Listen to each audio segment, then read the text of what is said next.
God, thank you for the wonderful skills and gifts you've so freely given me. Thank you for my parents who have made me what I am today, and I surrender all I am to you. Come guide my path as I look for new directions.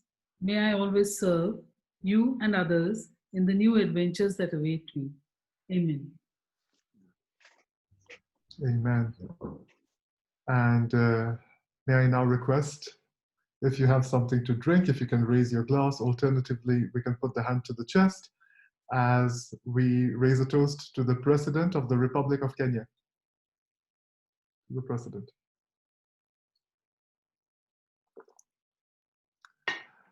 Thank you. And with that, I will now request all visiting Rotarians to kindly give a quick introduction and say hello. We have Rotarian Perry. Thank you, President Ritesh, and fellow members of the Rotary Club of Nairobi. It's great to join you again, and I welcome this new year, and I send you greetings from my club and my district, and I'm excited to hear Mark speak today, and I'm just so thankful to join this club all the time and continue our building of friendships. And I am hoping soon to travel to Nairobi, perhaps in the next several months. I keep checking flights and everything, you know, in hopes that I can soon get there soon and see everyone in person. But so glad to be here. Thank you. Thank you so much, Rotarian Perry. And we are truly grateful to you and your club members for all the support. And Assistant Governor Gugi, if you'd like to say something. Yes, I'm glad to be to join you today. Glad to see that everybody went through the festivities well. We are now in our second half, and I would like to congratulate President Ritesh and the whole club for the achievements made during the first half, and wish you all the best. I know you have a plan, and everything is going according to plan, and well done so far. Thank you. Thank you so much, AG Gugi, and we are very grateful. You've been very supportive, and we look forward to your wonderful support in the next half of this year. Do we have any more visiting Rotarians? Visiting Rotarians, if you could kindly notify me. We have President Rosemary. Kindly say hello. Thank you, President Ritesh again. My name is Rosemary Wajiro Mathenge. I'm the Charter President to Rotary E-Club of 9212 Safari, Kenya. I'm really glad to be here, and I congratulate President Ritesh. You're doing so well. You're a pace setter, and we look up to you as a new club to follow your footsteps. Thank you so much, and I'm glad to be here. Thank you so much, President Rosemary, and please do continue joining us for our weekly meetings. We'll be so excited and glad to have you with us. Thank you so much. Thank you.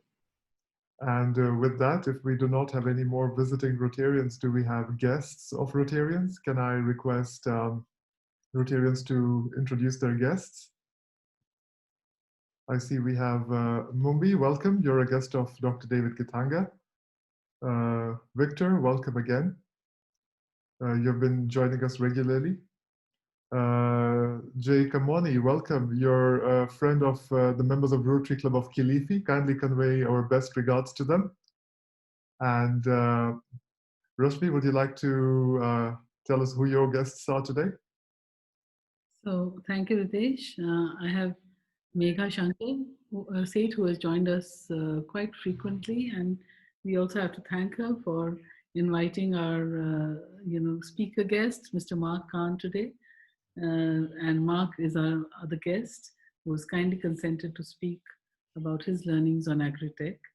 Welcome, Mark, and thank you so much for joining our little club. I know it's an unearthly hour for you. I think it's 2:30 or 3 o'clock, 3 a.m. in the morning. And thank you so much for taking out the time to come and speak at a club. I can do a small introduction for Mark, if that's okay. Yes, can we do that after the announcements? I'll prompt you. Do we have, welcome Mark, welcome Megha, welcome to all the visiting Rotarians and guests. And at this point, I'd like, Megha, would you like to say a word or two? She's traveling. Yes, hi. I'm so glad to be, so as per my understanding, I'm the honorary member of the honorary club. I'm always there as Ritesh and Rashmi's guest. And thank you for having me, and thank you for, having Mark. He's, I feel, a great asset to this conversation, and I really look up to Mark, and I hope you guys enjoy this conversation.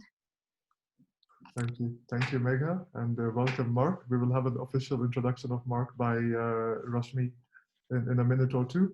And now I'd like any Rotarians who have announcements, if you'd like to make an announcement. Rotarian Perry, do you have an announcement? Yes, I recently was selected by my club to be the club secretary for next year, and also to be the president nominee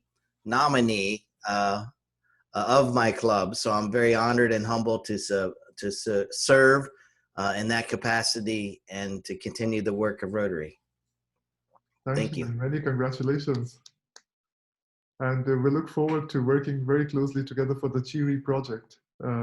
We'll have a conversation as a committee on that. We do have our upcoming district conference and assembly, which is going to take place in April. The poster and details of funds and remittance has been shared earlier. The district conference is going to take place in the beautiful Mount Kenya Safari Club in Nanyuki. I believe it's going to be a hybrid DCA whereby individuals can be there physically with social distancing. At the same time, it's going to be streamed online. So the details will be shared once again, and we request all Rotarians to kindly register. Do we have any more announcements from club members? Right. In that case, Rotarian Rashmi, could you kindly do us the honor to introduce our guest speaker for today, Mr. Mark Kahn? Sorry, President Ritesh, I was muted and I wanted to say something. Yes, please. Sorry, I just realized I was muted. I have lots of greetings from my president and members of my previous club, the Rotary Club, the Hague Metropolitan. I was talking to them yesterday. Actually, I attended their meeting partly. I didn't stay through the end. And they look forward to having some collaboration with our club.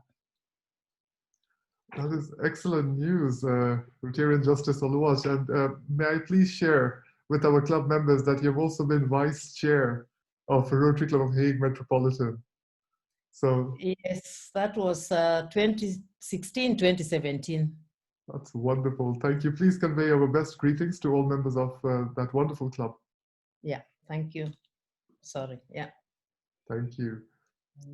Now I'll request Rotarian Rashmi, if you can kindly introduce our speaker for today, Mr. Mark Kahn.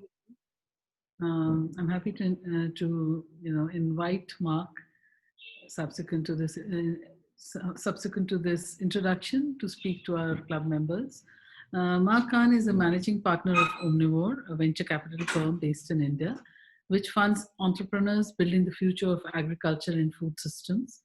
Omnivore pioneered agritech investing in India, backing over 25 startups since 2011, and currently manages INR 9.35 billion across two funds. Every day, Omnivore portfolio companies drive agricultural prosperity and transform food systems across India, making farming more profitable, resilient, and sustainable. Previously, Mark was the Executive Vice President, Strategy and Business Development at Godrej Agrovet, one of India's foremost diversified agribusiness companies, Mark was responsible for corporate strategy, M&A, R&D, and new business incubation. Earlier in his career, Mark voted for Syngenta and PFM. He worked for Syngenta and PFM, and he earned a BA honors from the University of Pennsylvania and an MBA from Harvard Business School, where he graduated as a Baker Scholar. Mark is the co-chairman of the Confederation of Indian Industry Task Force on Agri Startups and a member of the Governing Council of the Maharashtra State Innovation Society. Welcome to our club, Mark. And I don't know if you know that I worked for CII at one time and was responsible for Agritech long time back. Oh, really? You were the co-chairman, yes. Okay, I did not know that. I usually work with Me Too. Yes. Do you know Me Too? No, I don't. It's been a long time. It was 2004 or 5. Yeah. Ah, okay. So glad to have you here, and I'm sure we'll all learn a lot from your experiences. No, I'm thrilled to be here. I've known some Rotarians throughout my life, but have never had the opportunity to formally participate. And I'll have to see. I don't know how active Rotary is in Mumbai, but I'll have to dig into that because it seems to be quite interesting. Is it okay if I present, or should I just talk? I think you can do a bit of both if you like, and we can give you the controls. Also, at the end of the session, we can collect all the questions and give them to you, or we can open the session and then you can answer questions as they come along. Okay, great. Yeah. Yep, let me just pull up something here, and can you guys see my screen? Yes, we can. Yes. So this is going to be an interesting talk because we're going to talk about agri-tech in East Africa, even though I've been to East Africa exactly once. So I think what I said when I was asked to speak to your group was very clearly, I can share what is happening in agri-tech in India, and I know a little bit about, in particular, the East African venture ecosystem. And maybe I can have the opportunity to learn more from your members.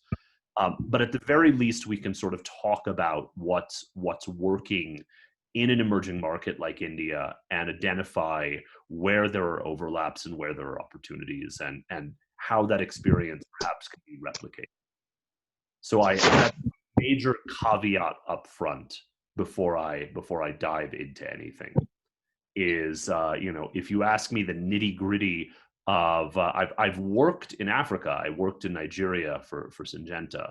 So Sub-Saharan Africa is not unknown to me, but East Africa is very different from West.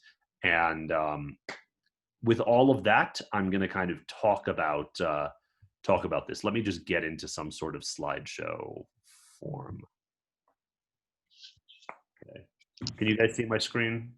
Yes. Great. Okay. Yeah.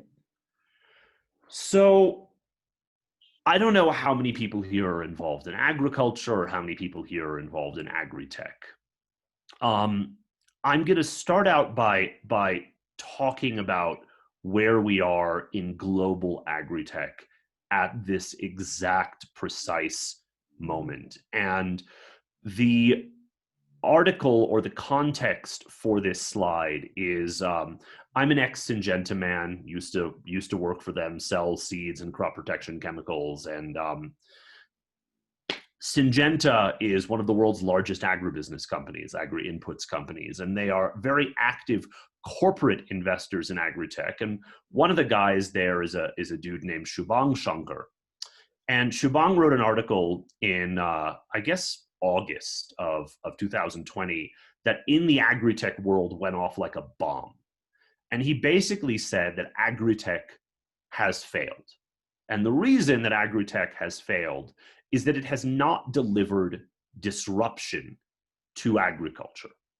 What it has delivered are modest incremental gains, right? Incremental innovations, not going directly to farmer, going via existing channels, not displacing synthetic chemistry, supplementing it, not delivering outcomes on field, delivering tools for the R&D departments of what we call the big four: Bayer, BASF, Corteva, and Syngenta. And some of the quotes he had in the article, really, they were brutal. Ag tech has been more than the god that failed. It's the rebel that's been tamed. Startups are no longer talking about displacing the incumbents. Most are talking about coexistence and even more dramatic levels of dependency. Ag tech in the 2010s was off balance sheet R&D for big ag, and now the prodigal son wants to come home. And finally, technology for technology's sake being crammed down the throats of customers who ultimately operate in a declining commodity market does not create a viable business. Needless to say, the folks in American ag tech were not very happy with Shubhang or Syngenta Ventures for this feedback. But I read this and immediately got on the phone and called my former colleague and said, "Why are you trying to destroy my livelihood, man? Why are you doing this to me?" And he actually stopped it. He said, but nothing I said applies to India. I said, "Well, I wish you'd been a bit more clear about that in your article." And he said, "Look, there's a very big difference between what you guys in India and in other emerging markets are trying to do and what's being done in the US, right?" He said, "In the US, you've got probably the most efficient, organized, industrialized agriculture system in the world." And he said, "And that's simply not true in India. And that's not true in other emerging markets." So he was like, "Carry on, forget about everything I said." But I wanted to put this up front to give everyone here a little bit of context about what Agritech is, right? Basically, these are venture-backed startups working in the agricultural space and trying to solve different problems. Some of them upstream, farmer-facing, some of them downstream, food-related, and everything in between, in the midstream, in logistics and supply chain, in all of the above. Why can I not turn my slide?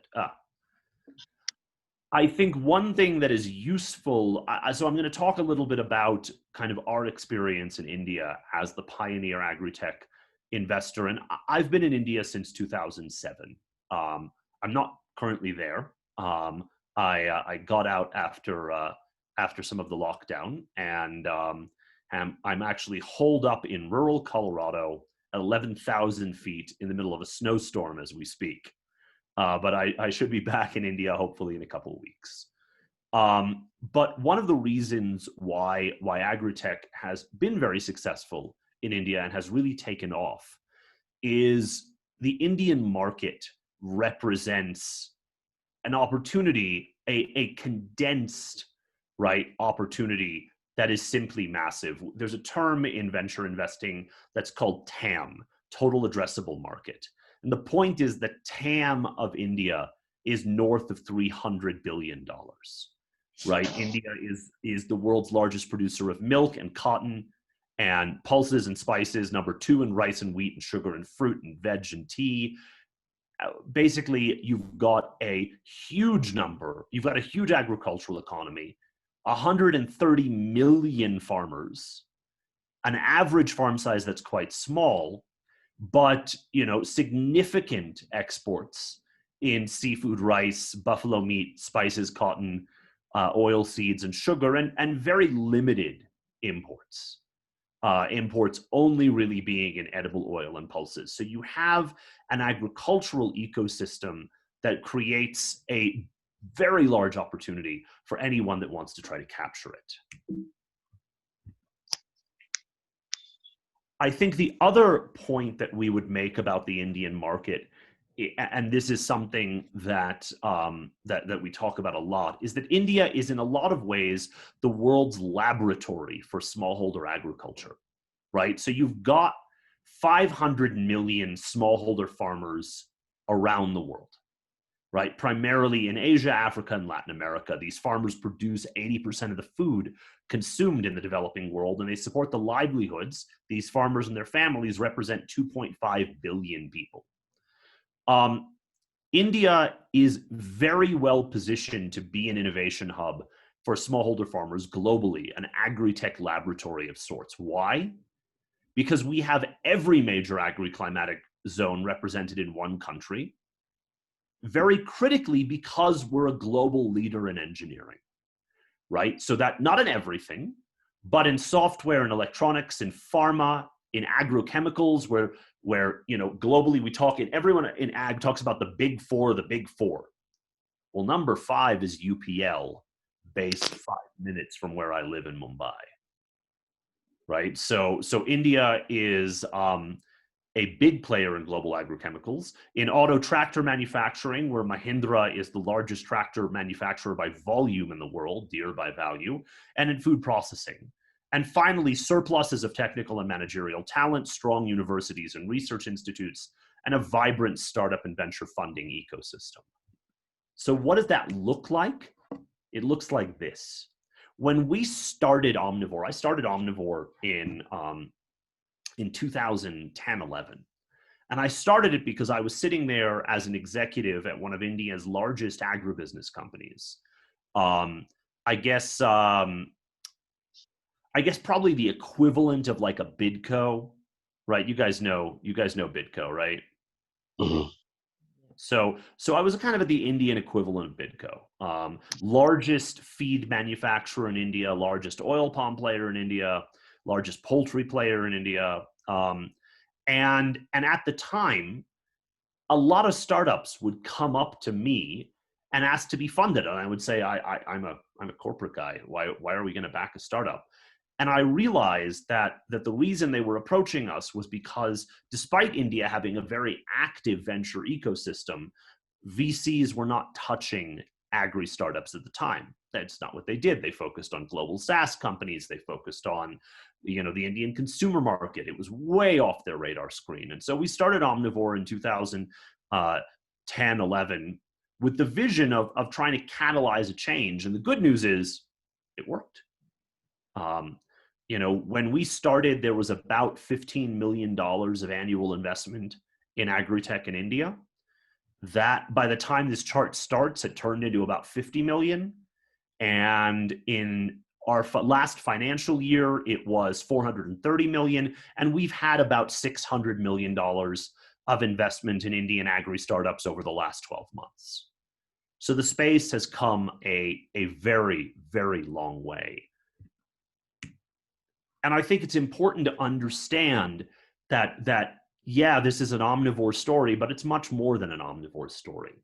It's about an ecosystem that has been built at every stage to support innovation in agriculture, right? And if I were to kind of look at it, right, and we have, India's had an active venture ecosystem, a deep venture ecosystem, really since the early 2000s. You have to remember that one of the advantages that India has here is the proximity of talent, or the flow of talent between Silicon Valley and India, right? So if you or I were to go to any startup in the Valley, I don't know, 20% of the folks would be Indian. Additionally, in the venture ecosystem of Silicon Valley in California, you will find Indians running their own firms, right? Partners at some of the leading firms. And so in the late 90s, India tried to get a VC industry off the ground, probably before it was ready. But in the early 2000s, they did so with success. And so, some of the two most active large investors in Indian startups are Excel Partners, right? And Sequoia, the two of the three largest firms in the world.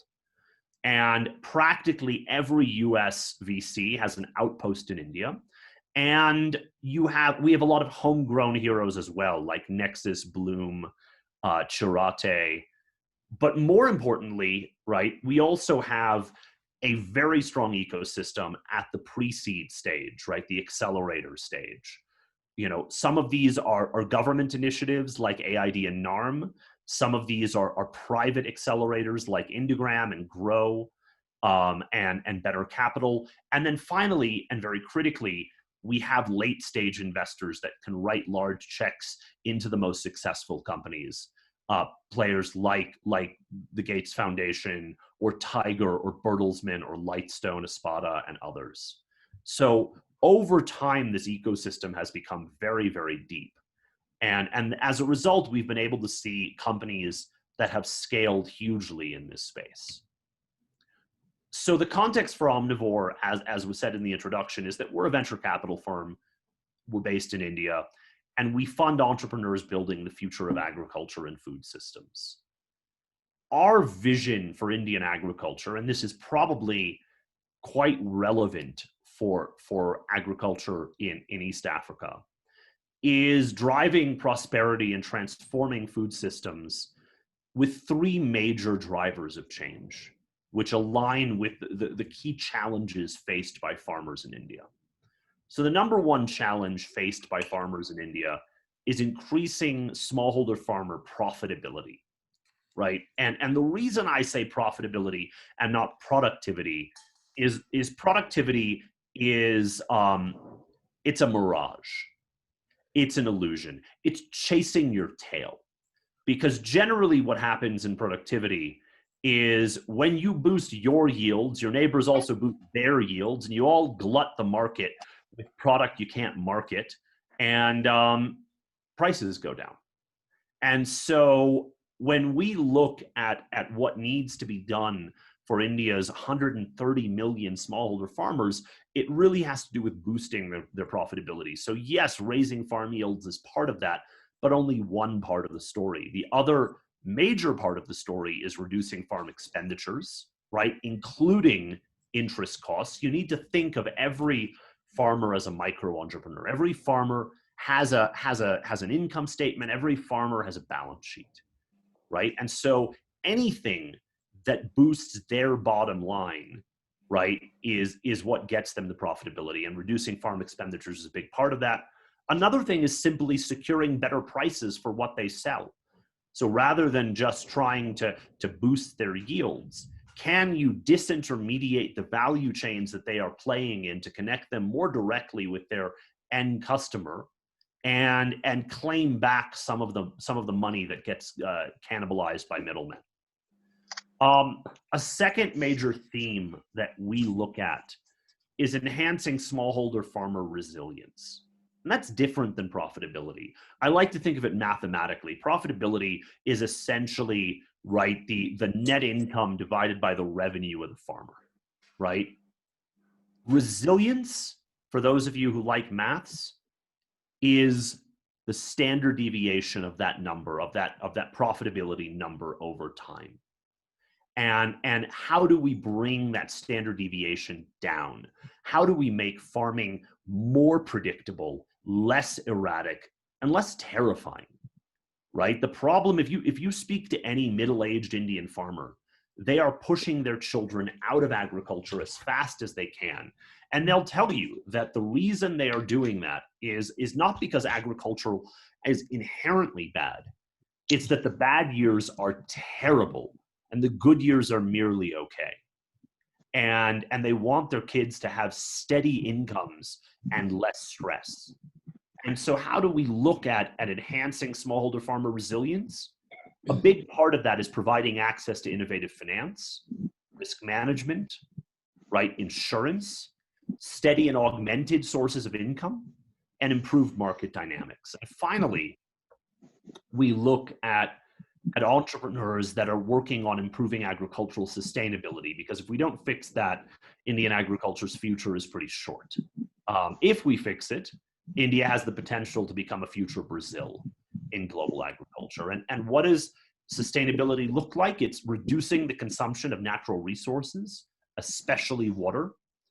It's minimizing wastage and spoilage, and it's building climate resilience, because climate change, India is in the crosshairs of what climate change is going to do to agriculture globally. So this is the stuff that we care about. This is the stuff that we look at. If I were to kind of give you examples of what Indian agritech, what successful Indian agritech looks like, let me start with Stellapps. Give me 1 second.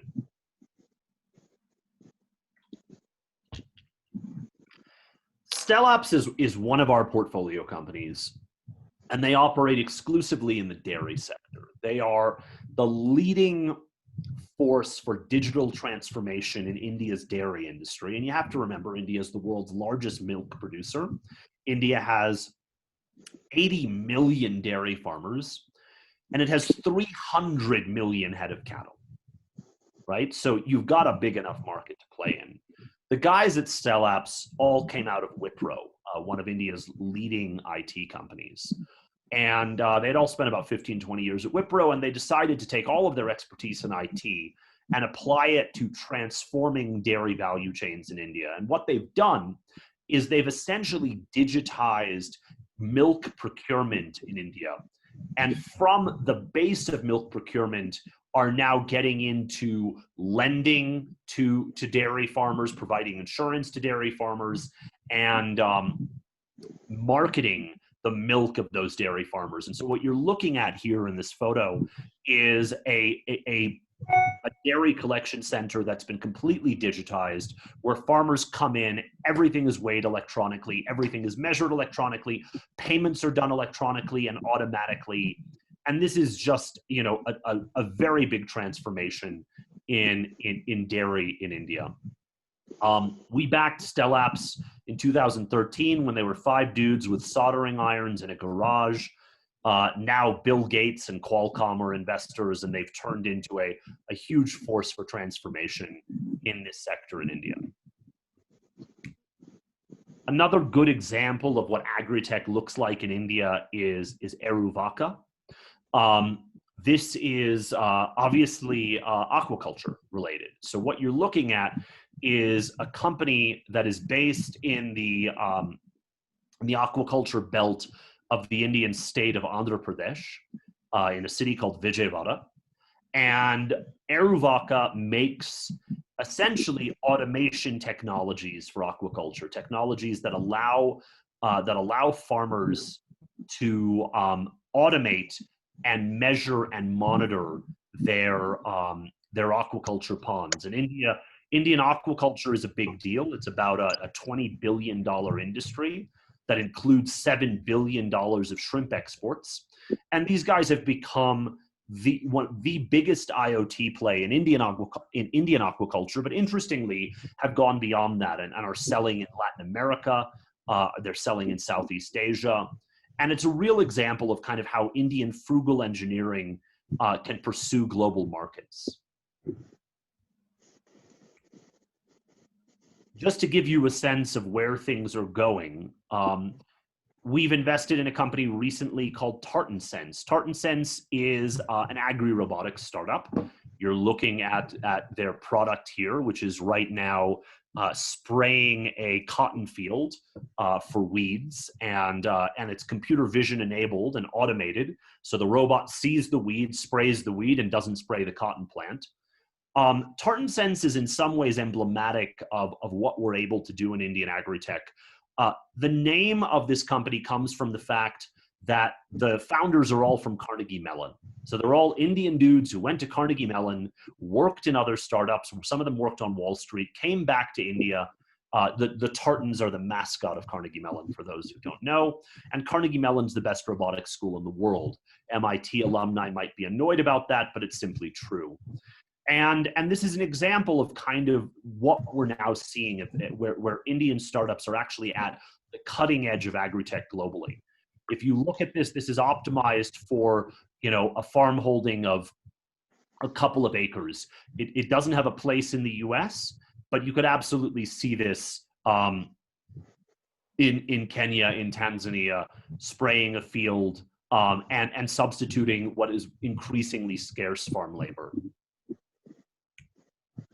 DeHaat is probably our most successful investment since we started Omnivore.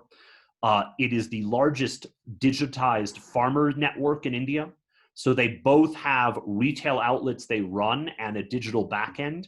DeHaat is a holistic farmer platform. They provide inputs to farmers, disintermediating local traders. They provide market linkages. They provide fintech solutions. They provide advisory. We invested here a few years ago when they were much smaller. So this became Sequoia Capital's largest agri-bet that they've ever taken globally. And DeHaat will be having an announcement pretty soon that should drop a few jaws in terms of what they're doing. And definitely, you know, this is a model that is obviously relevant for any kind of smallholder environment where organizing, building that foundation layer is so critical. Clover is India's leading greenhouse grower of fresh produce. So greenhouses in India are not Dutch glass houses. They are not auto-cooled the same way. It is what it looks like. These are large polyhouse structures. You have these in Kenya as well, that are capable of providing defense against abiotic and biotic stresses, allowing a better quality of fresh produce to come out on the other end with less pesticide, less fertilizer, and less water. We think that in general, over time, more and more horticulture in India will be grown in greenhouses, both because the end product is better and consumers are demanding it, but also because climate change will make things harder and harder to grow outside. And so this is something that we're quite proud to back with Excel partners in Mayfield. Just a few more. Arya is the leading warehousing, digitized warehousing and warehouse lending company in India. So the way Arya works is they run networks of farm-facing, hyper-modern warehouses. But more critically, if you are a farmer and you want to store grain at an Arya warehouse, you can do so and you can get a 70% loan to value on your grain. And that's important because at the end of the season, farmers sometimes sell their grain when prices are glutted and at their lowest because they need the money for cash flow. And that's a perfectly reasonable thing, and that is true of farmers across the developing world. But if a farmer had a storage solution that would allow them to, say, get 70 cents on the dollar, pay for their household expenditures, and then store for a month or 2 or 3 or 4 as prices naturally rise when we come out of harvest, they would do it. And we've seen that to great success in this company. The other investors in this company include Espada and more recently Quona Capital, which is very active in fintech in Africa as well. The point here across all of these different companies is that this focus on smallholder farmers has the potential to deliver real disruption. Unlike Agritech, primarily in the West, where really they're more sustaining innovations, incremental innovations, things that can modestly tweak, you know, already the most efficient agricultural system in the world. In markets like India, Indonesia, Kenya, Nigeria, you really have the potential to reorganize the agricultural sector with startups that, right, change the reality on the ground. Now, I'm going to give my 50,000 foot, mostly uninformed perspective on what I know about agritech in East Africa. And then what I would love to do is to have a conversation with everyone here, to get questions, to get feedback on how they see it differently. So my understanding of your ecosystem, right, is there have been some startups that have seen some success, right? In particular, the big winner so far is a company by the name of Twiga Foods. I know one of the co-founders there, that is working on organizing the value chain in commodities, primarily fresh produce, between farmers and various small retailers in East Africa. There's also Apollo Agriculture, which is in the agri-lending space, where lending is integrated with input supply. And there's a company called Sun Culture, where again, I know the founders, that is engaged in precision agriculture technologies, integrating drip irrigation for smallholders. And these have been the 3 companies that have probably seen the most institutional fundraising. The interesting thing about these companies is that every single one of them, in Sun Culture is 2 expats, and Apollo and Twiga are an expat and a local. So the interesting thing that I find about the East African agritech ecosystem is lots of expats, not that many locals. And I know that's kind of something that people talk about in the Kenyan venture ecosystem all the time, is that you've got a lot of expats doing startups, but less local talent and less diaspora return talent, which is very different from India, where, to be blunt, there aren't really any expats in India. I'm an expat, but expat entrepreneurs barely exist. And I'm one of 4 white dudes who work in Indian venture. So you really have an ecosystem in India that is much more, there's much more local talent, and not just local talent, but oftentimes globally exposed local talent, right? People that were educated in the West, that came back, were educated in India, worked in the West, came back. And I think that helps tremendously. The other impression that I have of the VC funding ecosystem in East Africa is that at the seed stage and the pre-seed stage, it's gotten to be quite decent, but there isn't a lot of money at the Series A and the Series B stage, which results in kind of a winner-take-all, where it's very hard. You will have 1 or 2 winners in every subsector, but not much more capital for that. But it is getting better. And the biggest concern I have about the relevance of the Indian agritech story, right, goes back to that slide that I presented, where we talk about the fact that we have 130 million farmers and an agricultural economy of just production agriculture of $300 billion. And that creates a total addressable market that is very, very interesting for any startup. I think, when you look at just the Kenyan market itself, it's obviously much smaller. When you then say, okay, but I want to do more than Kenya, I want to do Tanzania, I want to do Malawi, I want to do Uganda, that's fine. That's still not as big. It's getting bigger, but you then have the issue of selling across multiple countries. And the biggest point that was made to me was made by one of the co-founders of Twiga. And he said, there's a relationship between Twiga and one of the biggest Indian agritech startups called NinjaCart. They're similar to each other, frankly. And they've done trips where the NinjaCart guys have come to Kenya, and the Kenyan guys, the Twiga guys, have gone to visit NinjaCart in India. And this co-founder said to me, he said, what's so different about agritech in Africa is that we do have lots and lots of smallholder farmers, it's true. But farmer density is very, very different. When you go to any Indian village, you can access 10,000 farmers, 20,000 farmers, right? In India, when we talk about, we talk about large towns in India that have 900,000 people, okay? Small cities have 1 million people. And so we have a density of agriculture that facilitates a lot of these startups, because you just have to go to one place and all of a sudden you have 10,000 customers in front of you.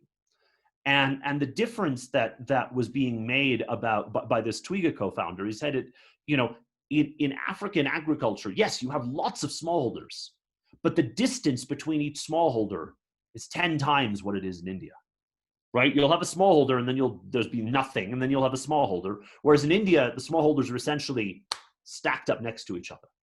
Right? Every acre is next to another acre, is next to another acre, is next to another acre. And there's almost no open space when you look at from an agricultural perspective. And density, right, facilitates these markets, that the agritech ecosystem that we have in India, because even though the farmers are small, there's 130 million of them. And they're not that, and they're dense enough that you can access. And so the point that this co-founder made was that this is one of the major differences between those markets. And it struck me as a very significant difference. That's my speech. Like I said, I'm interested to listen. I'm interested to hear what you have to say about your own ecosystem. And I hope that these examples from India are useful for at least, starting a conversation.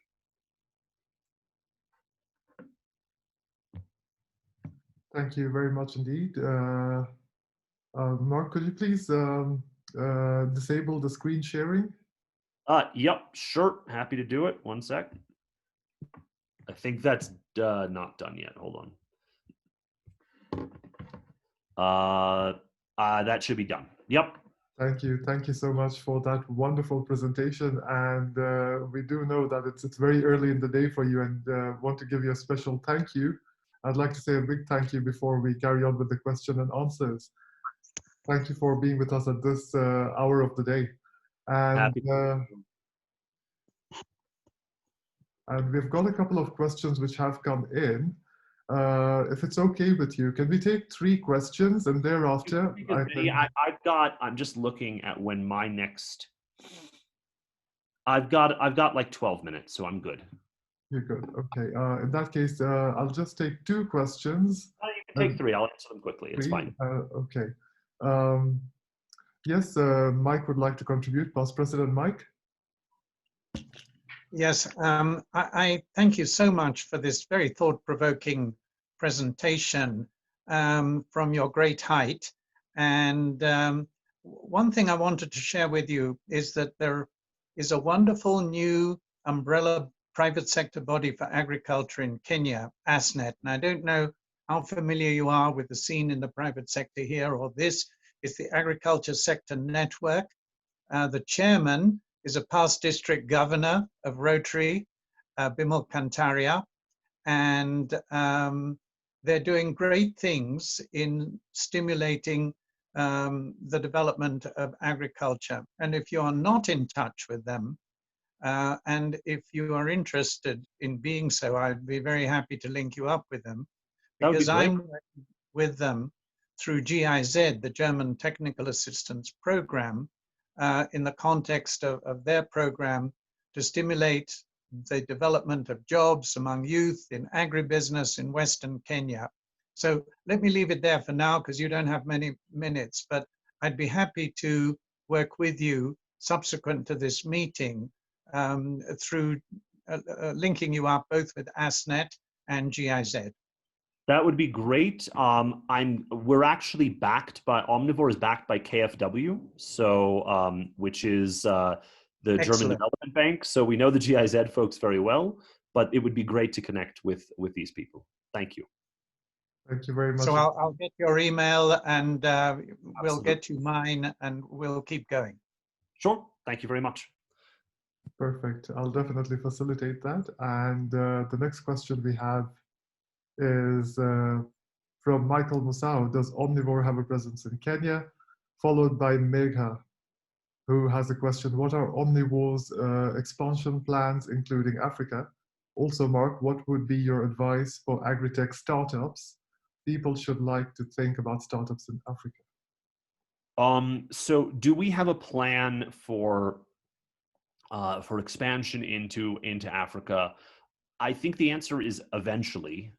We're trying to figure out when that makes sense. There's, we were pioneers in India, and being a pioneer is wonderful. Being a pioneer also sometimes means starving to death. And so we are very interested in learning more about the ecosystem in India. And like I said, we know some of the entrepreneurs. I suspect that with our next fund, this current fund that we're investing out of for the next year or two is India only. But when we do our third fund, hopefully in 2022, that we will have a little bit of flexibility to do some deals outside of India, and certainly the East African market would be of interest. Like I said, I've been tracking it for a while. I've been with various players. I do find it interesting, but I am cognizant that there are very significant differences, and that was some of the stuff that I was highlighting in the presentation. Advice for agritech entrepreneurs. I think the advice is that you need to build for a market that is big enough to matter. And so that is TAM is a pretty critical point of reference for everything that you're doing. And so if your home market doesn't have that, there's no reason to be discouraged, because the truth is, right, there are markets around the world that might be interested in what you're building in addition to your home market. You know, my mom is Israeli, and you know, half of my family is in Israel, and Israel is a wonderful example of a country that has a fantastic innovation and venture ecosystem where the home market doesn't matter. Like, nobody builds anything for the home market. Everything is built for the global market. And so I think for agri-tech entrepreneurs in Kenya, what I would say is, you know, Kenya is probably a great place to pilot, to demo, to reach a certain level of scale, and then, you know, and then go into other countries as well. But I think it's important to make sure that the market size that you're pursuing is big enough to deliver kind of venture style returns for whatever you're putting together. Other questions? I got like 7 minutes. Thank you, Mark. I think we'll take one more question, and thereafter I'll call upon our President-elect Gideon Akwabi to give you a vote of thanks. So the next question is from Jay Kamoni.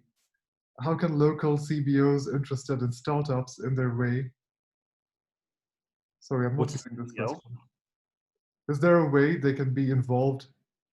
It's an interesting aspect. I don't know what a CBO is. Right.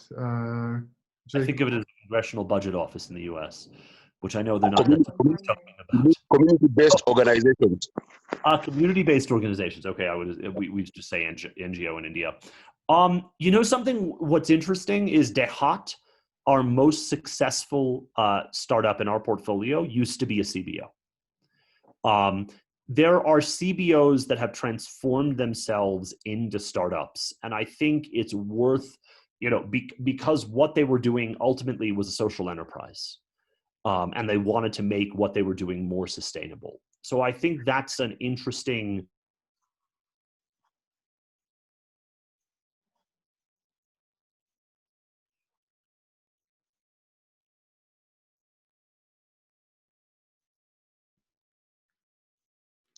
Sorry, I think we seem to have lost Mark temporarily.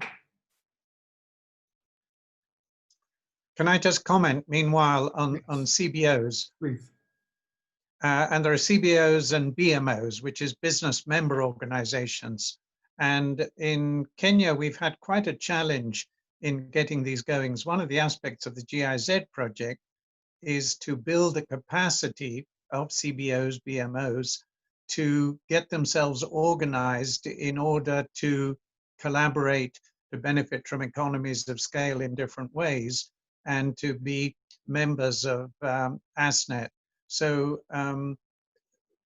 this is the first time we've seen a serious, comprehensive agriculture umbrella body. It's always been a very weak sector in this country for bringing people together with common interest in order to create a better enabling environment for themselves. And there is hope now, in collaboration with the Ministry of Agriculture, with the Council of Governors and the counties, to do better than we have done before.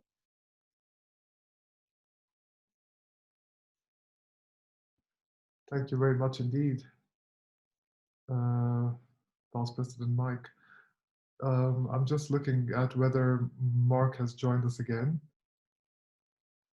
If not, what we will do is I'll request President-elect Gideon to kindly give a vote of thanks, and the recording will be uploaded onto YouTube, which I'll then be able to share with Mark, and he'll be able to listen to the vote of thanks.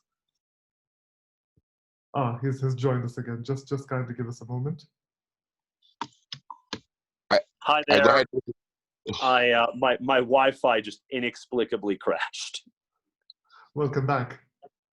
Thanks. You're right in time for our President-elect, Gideon Akwabi, to give a vote of thanks. Thank you, President Ritesh, and thank you, Mark, for an excellent presentation. I would want to confess that I'm a COVID-19 turned farmer. I took up farming during the lockdown, and you've touched on some very crucial points that are glaringly, in plain sight right here in Western Kenya. You talked about more predictable and less terrifying farming. What has happened, what has caused our parents to do is push their children to go and look for jobs elsewhere because farming is not paying. And the sad thing is we don't have young people in farming where this innovation would help them, where they would be open to new ideas.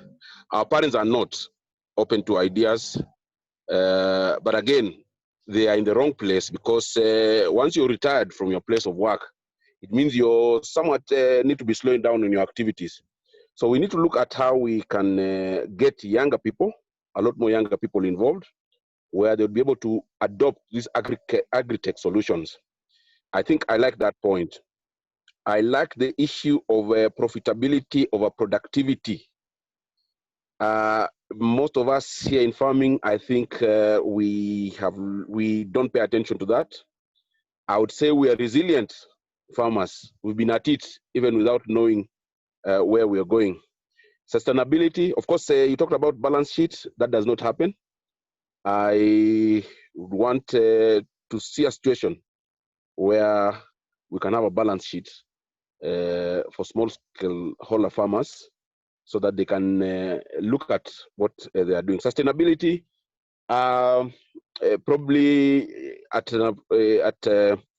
better opportunity, you can let us know more about that. Now, I looked at Stella App. Stella Apps, is it a cooperative or is it? No, it's a startup. Sorry, It's a startup. Startup. They Yeah. work with many cooperatives. They digitize cooperatives. Oh, okay. I get that now. Now, of course, as we speak, excellent talk, Mark. We realize that Indian farmers are on the streets right now, protesting at a policy change in which they feel it will favor the AAs, Ambani and Anand group. Probably. Yes. So I think those are the challenges we're also facing here. We grow the food, but it ends up prices being dictated by forces outside our farms. So I think there are people who have challenged you to consider Africa. The models that you showed there, Twiga, Sun Culture, are excellent models that we're adapting to. Now, you talked of farmer density. I think the people complaining about farmer density are largely operating from Nairobi. VegPro has moved their offices to Western Kenya and converting farmers to grow from maize to French beans. And I think that way they'll be able to get farmer density if they were to operate at areas where farmers are present. So I think all those things we can invert and move forward our issues. Otherwise, thank you very much. I think it's enlightening. And for sure, we'd want to follow it up beyond this. And yes, we would look forward to Omnivore coming to Africa, starting from Kenya. And wish you best of the luck. Thank you. Thank you much. We're honored. I do think we'll get there eventually. And I look forward on getting in touch with the Rotarians here when we come to hopefully help us navigate a bit. Thank you. Thank you very much. Thank you. Thank you very much indeed, Mark. And Mark, we really are grateful that once again you got up at this hour of the day to be with us. I'm usually closer to your time zone. So. Well, thank you. Thank you so much. Thanks, everyone. Thank you. Cheers. Bye.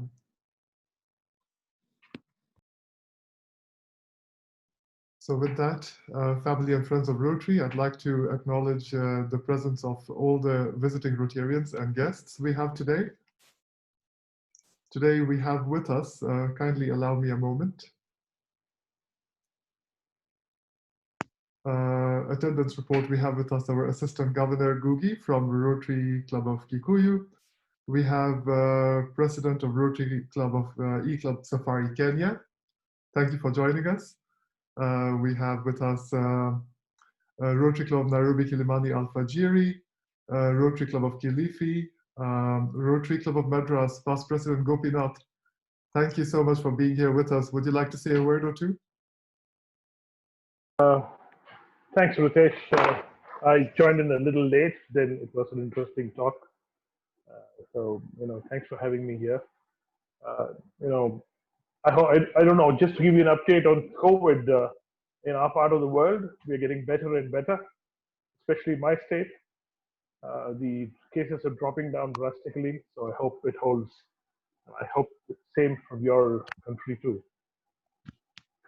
Thank you so much. And past President Gopinath, I was glad to join your meeting where you hosted President nominee Jennifer Jones. Oh, you did? I didn't notice that. Okay, very good. Yeah. And I was also very glad to see that in order to mark her virtual visit to your club also carried out the ceremony of handing over 2 dialysis machines. Could you say something about that to us? Sure. We've been running a dialysis center for the last 4 years, 3-4 years, in conjunction with a major hospital called ACS Hospital. They're a medical college cum hospital. They have provided us the place and they manage the whole thing, but we provide the machines. And with these 2 machines now, it's 7 dialysis machines, which are pretty much occupied all 7 days of the week. Unfortunately, it's not a big deal that it's occupied, but that's the way it is. And so in commemoration of our virtual visit, we thought we will donate 2 more machines. We had 5, now we have 7. We have place for 3 more, which we will eventually fill up soon. And we also planted, we have a 35-acre plot belonging to the club where we have the Boys Town. And so we generally do tree planting there. And we had lots more place, a lot more space there available. So we spruced it up and planted 117 fruit-bearing trees to kind of coincide with the 117th year that Jennifer is going to take over as president of Rotary International. So that's it. Thank you. And I think this is actually an idea from one of our Rotarians, and I think it was well received by Jennifer as well. So. Thank you so much for sharing this with us, and it was wonderful to join you online. And kindly do convey our best regards from members of Rotary Club of Nairobi to Rotary Club of Madras. Absolutely. Sorry, I couldn't recognize every one of you because we had 525 plus people there on that day, and it was impossible for us to recognize everyone individually. It's true. Well, thank you so much. And with us, we also have Rotary Club of New River Onslow, Rotarian Perry. Thank you, as always, for joining us, and do convey our best regards on behalf of Rotary Club of Nairobi to all members of Rotary Club of New River Onslow. And I'd like Ambassador Dr. Josephine to say a few words before we close the meeting for today.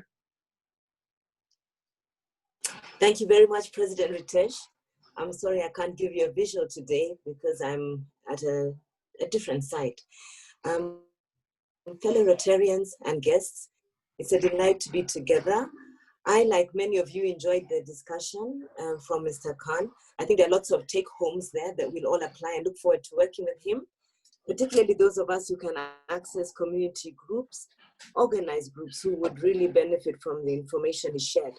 I also want to thank the Rotary Club of Madras and their president, Gopinath, for that intervention. Our club is undertaking a number of projects around COVID-19, and it's important that we listen to innovations afield, particularly when it comes to clinical service delivery. Thank you very much, Ritesh, for giving me this time. I'm delighted to see our dear friend Perry Ditch here. We look forward to advancing the work that you've started under the International Services Committee run by one Sudesh Walia, our president of that committee, or chair or director of the committee. Thank you very much, President Ritesh.